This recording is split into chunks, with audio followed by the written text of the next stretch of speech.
seperti dulu. Kita perlu sabar untuk wujudkan persatuan. Semoga kita bisa bersatu lagi ini dan melakukan perlawanan. Tapi yang dilawan bukan penjajah Belanda, tapi penjajah warga negara sendiri terhadap rakyat Indonesia.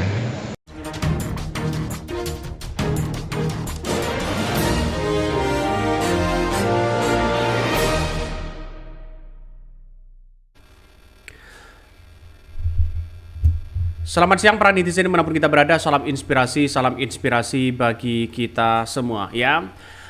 Gatot Nurmantio sudah mulai bergerak ya, bukan tidak mungkin akan mengadili ya seorang Jokowi setelah lengser ya. Satu persatu sudah mulai bergerak begitu kan ya. Bagaimana melihat ya sekarang ini negara kita sendiri begitu kan ya, dijajah oleh rakyatnya sendiri, oleh mereka sendiri. Ya kita lihat saja kalau kita melihat dengan apa yang disampaikan oleh Pak Gatot ini ya, sangat memperhatinkan bagi kondisi di Indonesia saat ini.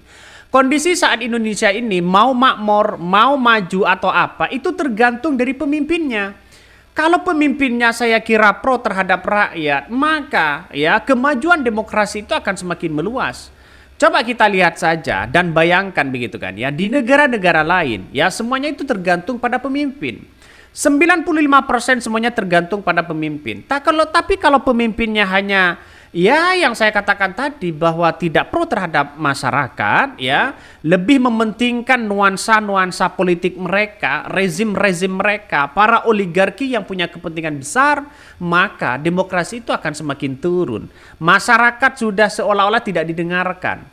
Maka salah satu utamanya adalah ya Pak Gatot sudah mulai turun ke jalan ya untuk melakukan perlawanan-perlawanan. Semoga kita bisa bersatu dan melakukan perlawanan-perlawanan terhadap penjajah. Ya, penjajah bukan dalam arti adalah orang Belanda ya, tapi penjajah adalah warga negara sendiri terhadap rakyat Indonesia. Siapa mereka begitu kan? Ya, kita tahulah. Bagaimana ya orang-orang yang punya kepentingan besar, tambang-tambang ilegal, ya 9 naga, orang-orang yang menguasai ya tanah kita begitu kan.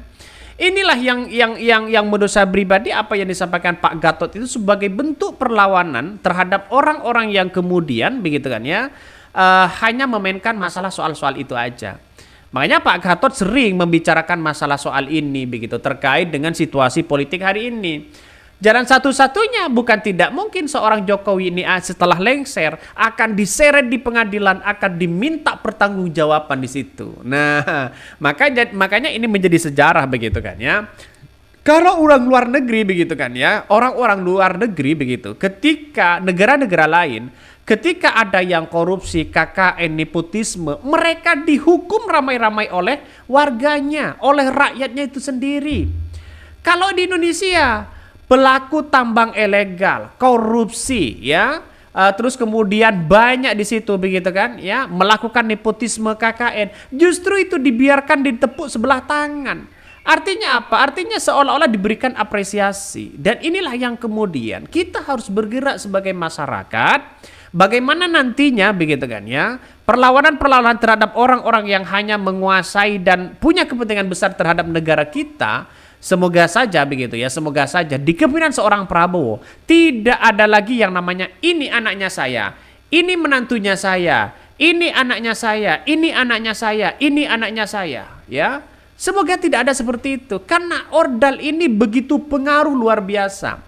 Semoga saja ada penelitian begitu kan yang kemudian meneliti terkait dengan bagaimana ya peran terhadap keluarga dari satu ke keluarga yang lainnya di sebuah institusi misalnya begitu. Coba kita mau lamar ini harus ada orang dalamnya. Mau lamar ini PNS-nya begitu kan ya. Ya takut ada orang dalamnya yang dimainkan ordal-ordal itu.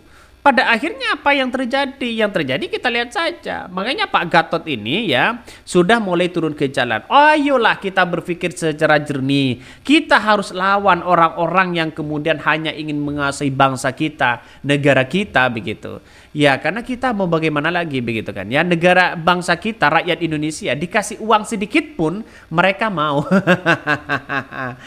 Ini menandakan ada nuansa-nuansa apa di balik itu. Nah, maka dengan adanya seperti ini, Banyak sekali komentar-komentar netizen yang mengatakan, ya adili saja pemimpinnya. Ya mau mengadili bagaimana? Buktinya masih belum ada yang kemudian masih belum ada, dan kemudian fakta-fakta di lapangan itu harus diungkit, begitu kan? Ya kalau mengadili gampang-gampang aja begitu. Coba kita baca ini komentar dari netizen. Sudah lengser kita ngenyang ya rame-rame, ya diganyang rame-rame. Di negara katanya Pancasila kemanusiaan yang adil dan beradab. Masa kita bisanya cuma omon-omon saja? Malu sama negara lain. Woi, Pancasila. Mestinya Anies berpasangan dengan beliau ya, dengan latar belakang militer dan komitmen. Ya, ini komentar-komentar dari netizen. Makanya dengan adanya seperti itu, ya, dengan adanya seperti itu, maka masyarakat harus bergerak, tidak hanya mengandalkan dikasih uang mingkem. Ya jangan begitu kan. Jangan pertaruhkan harga dan martabat dirinya sebagai bentuk kekuatan dan perlawanan rakyat. Bagaimana negara kita bisa maju? Itu satu, ya. Dan sekarang kita lihat saja begitu, ada perlawanan ini dikasih uang, mingkem mereka, diam mereka begitu. Orang-orang korupsi masih berkeliaran, santai-santai aja begitu kan. Tidak ada kebijakan untuk memiskinkan orang-orang yang korupsi, memiskinkan orang-orang yang bermain tambang ilegal. Coba kita lihat saja. Sekarang kan masih ramai ya masalah soal-soal tambang ilegal ini. Ya satu sini ingin tambang ini, ya satu ini pengen tambang ini dan sebagainya. Pembicaraan sekarang bukan lagi membaca buku. Pembicaraan sekarang bukan lagi adu narasi. Pembicaraan sekarang ini bukan lagi ya adu akademisi, ya adu argumentasi. Tapi sekarang yang justru yang kita bicarakan adalah bagaimana ya punya apa, tambang ilegal yang mana, tambang ini, tambang itu, sana sini begitu kan.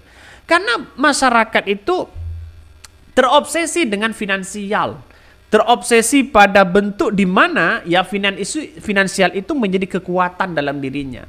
Coba dalam dunia politik pasti ada polarisasi ya, yang dibangun sana sini, ya dibangun sana sini begitu kan ya. Karena memelihara polarisasi itu jalan utamanya bagi mereka adalah sebagai bentuk kepuasan untuk menjatuhkan lawan. Itu bisa terjadi.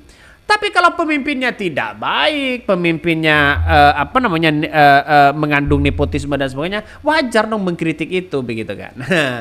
Makanya dengan adanya seperti ini, pendidikan politik itu sangat perlu sekali ya. Makanya Pak Gatot ini memberikan bentuk perlawanan siapa yang kemudian bermain di balik ini semua begitu kan ya. Sebagai bentuk perlawanan. Saya yakin dan masih yakin begitu apa yang kemudian disampaikan Pak Gatot ini begitu kan ya.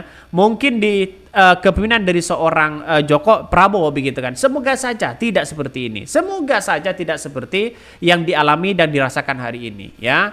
Saya percaya Prabowo itu adalah orang yang kemudian orang yang luar biasa ya, politiknya tidak bisa diragukan lagi, dan itu adalah sumpah seorang Prabowo yang mengatakan bahwa ya dia rela berani mati begitu kan ya atas nama rakyat Indonesia. Berani mati ya, Prabowo berani mati begitu kan ya atas nama rakyat Indonesia, dan bahkan begitu kan ya Prabowo memberikan sumbangsi terbesar kepada masyarakat Indonesia sebelum ajalnya dijemput. Nah, ini kita lihat saja.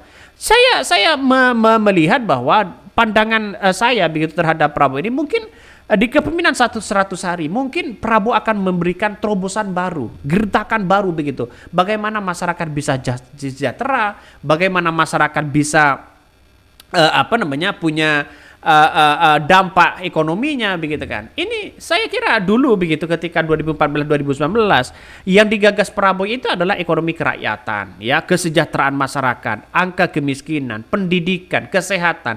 Inilah yang menjadi prioritas utama bagi seorang Prabowo. Saya yakin dan saya yakin-yakinnya sekarang mungkin Prabowo tidak akan berbelit-belit begitu masalah soal 5 ini. Tapi kalau masalah infrastruktur mungkin akan dikaji oleh seorang tim dari seorang Prabowo.